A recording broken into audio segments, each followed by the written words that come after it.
Hello, you wonderful people, and welcome to another episode of Crime Centric. This being a show where I talk about crime dramas that I watch. For today's episode, I'm going to talk about the latest episode of Briarpatch. A lot of really interesting things went down in this episode, so let's break it down. First and foremost, let's talk about that opening. That was an interesting set of circumstances. There wasn't really much, obviously, there's TV and radio, but there's actually no actual dialogue throughout the scene, or at least the main focus of it being dialogue, because we're just focusing on Strucker's wife. She's just sitting there, and I think she kind of looks pissed at the nurse because the nurse just turns the TV on and everything, and just kind of walk past. I don't know. She tries to get a snack out of the machine, doesn't happen. She's going to get something from the cafeteria. Someone snatches it. The dude's nice enough to give her one. She's like, oh, kind of smiling thank you. Then she prepares to eat it, and there's a hair in it. A really long hair in it. So I'm like, ugh. And she's just kind of disgusted. She's like a dome of the place. She grabs up all her stuff and she leaves. I guess it's just too much for her. And as she's leaving, she sees one of the drones. She's kind of like, oh, she's feeding up turtles in the middle of the road. She moves out of the way, and then just as she, swerves off the road, luckily doesn't hit anything, but stops. She's right there in front of the Briarpatch sign. Welcome to not Briarpatch. Jesus, welcome to the town. And it's basically it kind of doesn't let you go or something like that. And literally on the radio it's talking about the explosion and stuff like that. So it's and I think that whole scene in itself is a giant metaphor for the episode, in a sense that once this town is in you, you just can't quite get rid of it. It's always going to be there scratching at you, essentially. Because Allegra, gets a call from Floyd, because he's kind of reminiscing about the days. Just for him, it's just that whole thing of that moment you're just kind of in the zone, that dark tunnel, the light at the end of the tunnel, what he thought his life might have been. But then, it's that moment, the whole situation with his leg happened. And for him, it was also, I like that line of him being in that moment, the crowd was so silent because they knew what went down before he did, and it's that is kind of a messed up thing when you actually think about in the grand scheme of things. You haven't realized or even processed what's happened, but the crowd's already kind of got a better idea of what's going on than you do. But obviously he's kind of life's not fair, which Allegra's don't think you're special. Life in general just not fair. With a lot of stuff that we kind of learn about in this episode, it kind of makes sense. She calls Cyrus about the whole Brado situation, and it's he was in an RV. I don't know, Cyrus. And it's no, we're not going to talk about this over the phone. The guy that picks her up was his name Henry, and being super freaking talkative. It's I'm your guy. Except he's I'm happily married 17 years. I'm very good at driving. You could ask my wife because I drive her crazy. You want me to shut up now, don't you? I kind of get to thinking you might want me to shut up. She's I might want to. And he's well, I gave you some beer and everything. She's oh, thank you. You might actually be kind of a blessing in disguise. But he's talking, because she had talked about it earlier with Cyrus being yeah, I've got nothing planned for today. I've got nothing important today. But obviously it's her sister's funeral. And it's that complicated thing of the fact of the matter is, and it's even a line later on, I think Lucretia said, I thought was kind of interesting, where it's basically on a funeral, it's the last place in the world you want to be, but it's the one place the world expects you to see you. So she wants to have nothing to do with this. Hell, even Cameron's I was saying all this stuff, blah blah blah, driving around and everything. So also, I've got to stop by the police station for a little bit because Eve wants to see you, and Allegra has that look mother effer, what are you doing? So it's she has to kind of go in there. They're telling stories about Felicity, which Felicity's death is kind of a mess. So I don't know whether they interpret that as Felicity was just, because Felicity's neat freak, wasn't that kind of the whole point anyway? And so for her death to be kind of trash like that, you see Allegra kind of looking around. So, and even at the end when all the cops are leaving, that cop ended up knocking alcohol over on the table. It's and I think that's what pisses Allegra off the most, because it's oh, you have all these nice stories about how great my sister was, but you kind of don't give a shit. You didn't even make sure her desk was clean. The argument could be well, maybe that's them, respecting it and leaving it exactly the way it was, because we did see fortune cookie stuff like that.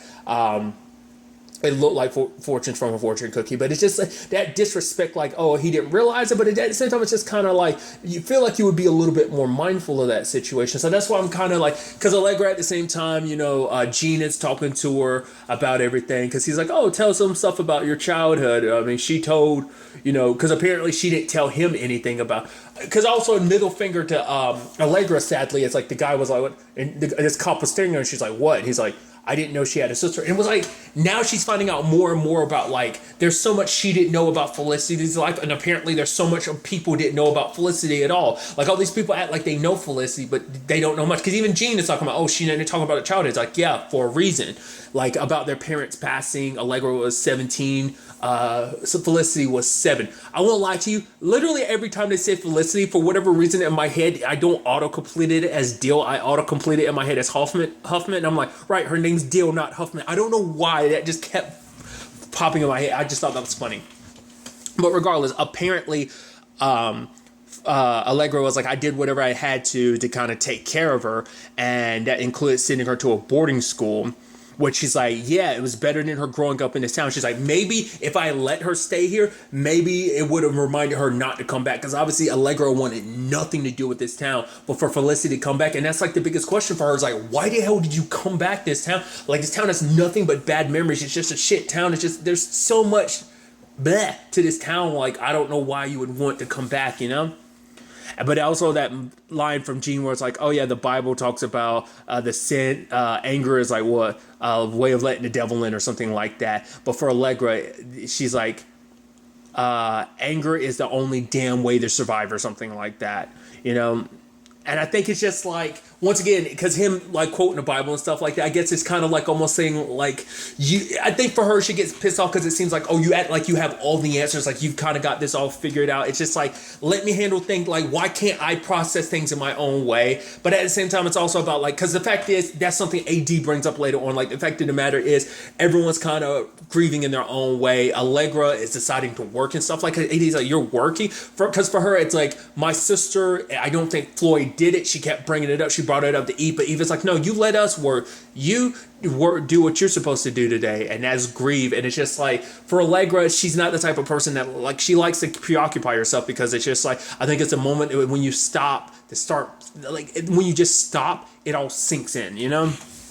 I think it's that type of situation. She did have this moment with Spivey that I thought was kind of interesting, where they ended up regaling like this story about like how like 80s there, like, oh, this is where he stole it. And they're like, what? And so they explain the story of like, okay, so here's this kind of effed up story of like, oh yeah, Allegra's parents, the guy, like their parents are, we find out how Allegra's parents died. Apparently they were sent somewhere, kind of like they were trying to buy something was a literal ghost town, but they ended up going off an edge down the mountain, ended up dying. And AD's like, oh my God, I had no idea. And then Allegra's kind of laughing and going off and about the fact is that like, well, because of that, you know, her and Spivey back and forth laughing about the fact is that so many people, you know, it's like, oh, grief-stricken people. You know, it's actually interesting because Spivey references grief ultras. I'm like, this is the third time that's kind of come up. It came up in Dare Me, so it's earlier this, yesterday, 2 days ago at the time of recording this. But the fact of the matter is, it came up in Dare Me, but also I've referenced it in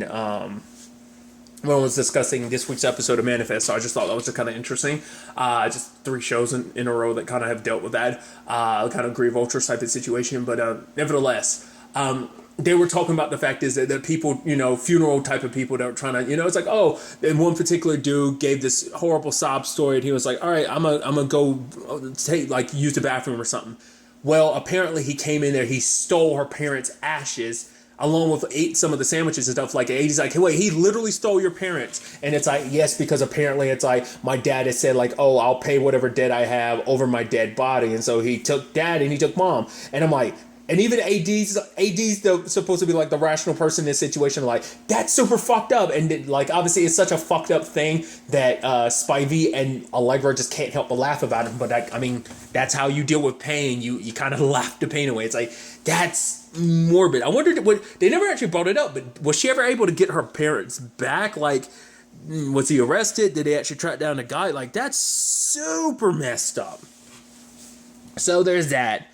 Then, like, you know, it's like Gene is in front of everybody and he's talking about how much of a great friend Felicity was. But then, like, you have Spivey in a crowd going, clearing his throat, kind of making such a point. And obviously, and it's like, I think Allegra probably also felt weird because, like, during Gene's speech, he's talking about Felicity and stuff like that, but he kind of brings her up into it. It's like, oh, being the only surviving relative. With the police station, we're here for you always, now and forever. But when, as she was leaving, lo and behold, who's way in the back? Lucretia. It's like, wow, Gene's ex is here. I was like, that's interesting. But then, like, we got some really interesting conversations between so many. Well, for one, I didn't talk about it, but like Allegra having to walk up and literally everyone in front of her be like, "Oh, I'm so sorry," and it's just like everyone's all up in your face and everything.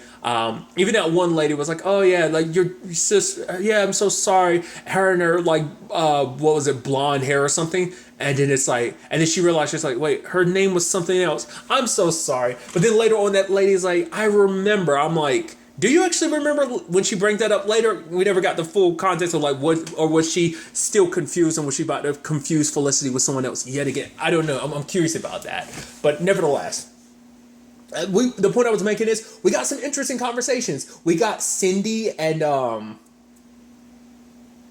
AD is like, oh, how can you be her lawyer and her friend? Doesn't that kind of conflict? And he's like, don't tell anybody. I was like, okay, so a little there. Spivey and Jean, because even Spivey was like, yo, we've never actually met. He's like, I'm surprised. He's like, considering the fact that I practically raised Felicity, and bringing up this whole point of, oh yeah, all the craziness about even your ex-wife, you know, she was at the party, and not your ex-wife, your wife was at the party. He's like, wait, Lucretia was at the party? It's like, oh yeah, she's even here. Wait, she's here. I was like, whoa, so you didn't even know that she was there? Because I was also surprised that like Allegra didn't bring it up. The fact is, oh yeah, I ran into your wife yesterday. Wait, what? I'm surprised. So that was interesting.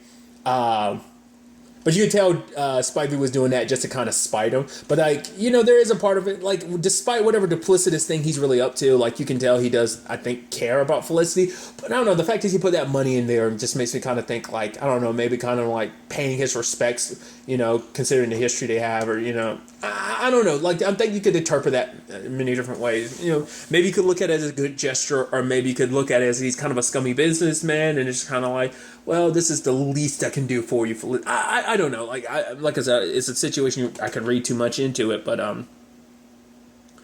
along with all that, you have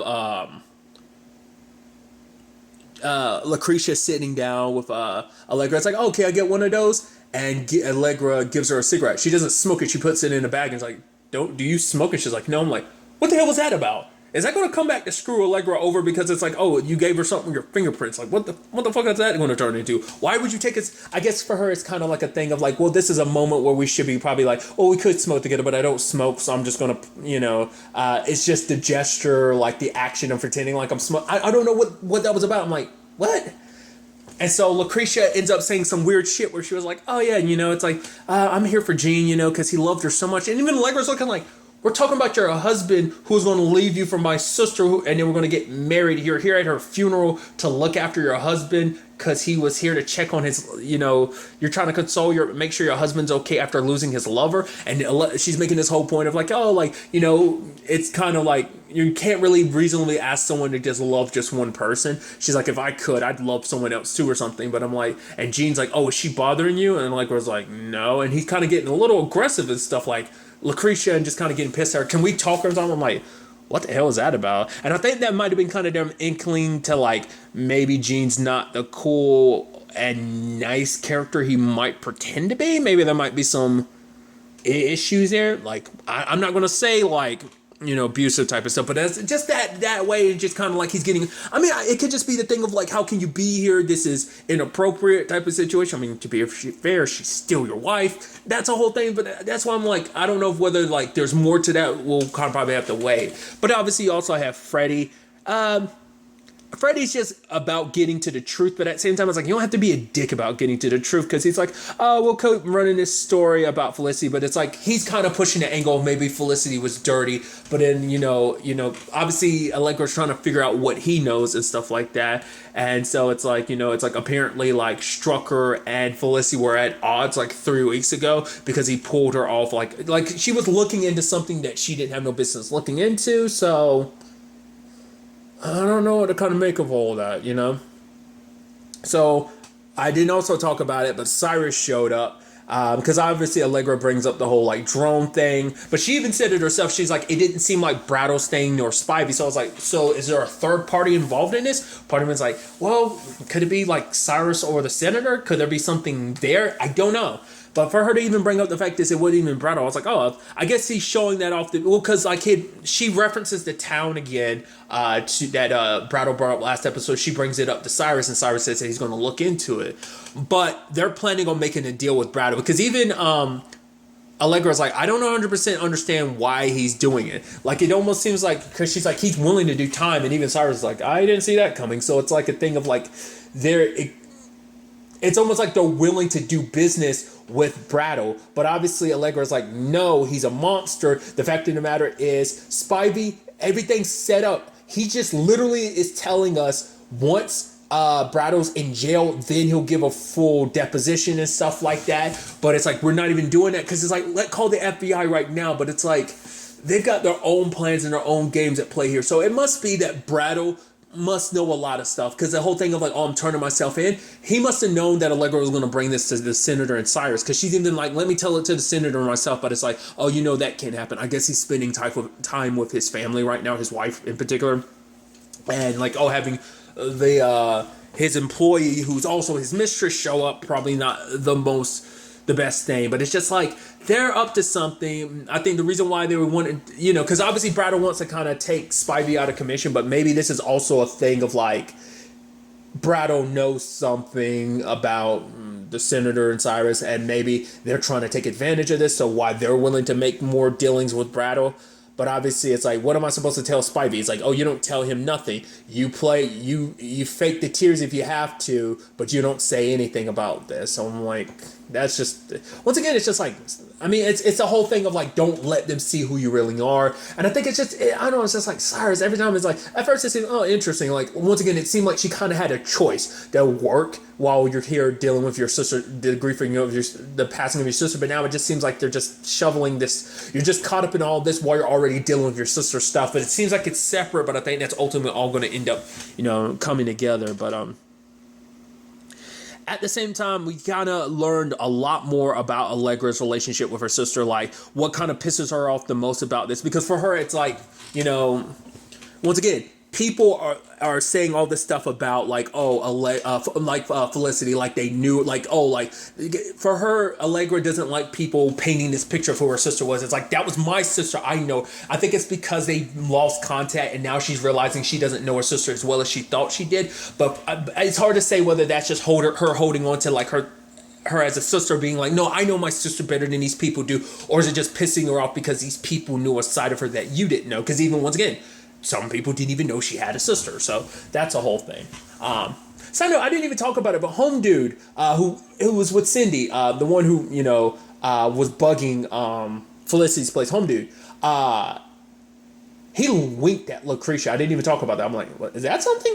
Because that's why I was talking about the weird interactions and stuff like that. Even him being like, oh yeah, like me and Felicity, we talked all the time. In fact, that was the last person she talked to before it all went down. It's like, she came there to pick up the rent, like, and you're also the dude who bugged her, you know, so it's like he's, once again, grief vultures and stuff like that. But circling back to what I was saying, the fact of the matter is, Spivey ends up bringing up the fact is, when's the last time Allegra actually saw Felicity in person? And it was 3 years ago in D.C. Basically, she was working a job, and basically she ended up pushing the guy too far, because it was like an, what was it? Insider trading, and the guy didn't want to take the fall for it, and so he ended up killing himself, and Allegra felt so bad about it, she kind of fell into a depression, and, you know, Felicity heard something in her voice and decided to show up and took care of her, you know, for like 3 days, and eventually it's like, oh, she laughed, she was able to kind of get out there and kind of like speak, she was able to kind of get back to some form of normalcy, but then Felicity left, and we never found out, like, but what in that moment made her to kind of lose touch? Like, maybe she saw a different side of her sister in that moment, and I don't know. Or maybe because of that, Allegra, like Felicity seeing Allegra like that, maybe it just broke her. Or like, she was always, because she's supposed to be the adult. Because that was the whole thing of like, you know, Allegra was like, I was 17 and angry, and AD was like, what? And now, and she's like, I'm 38, kind of saying like she's still angry, you know.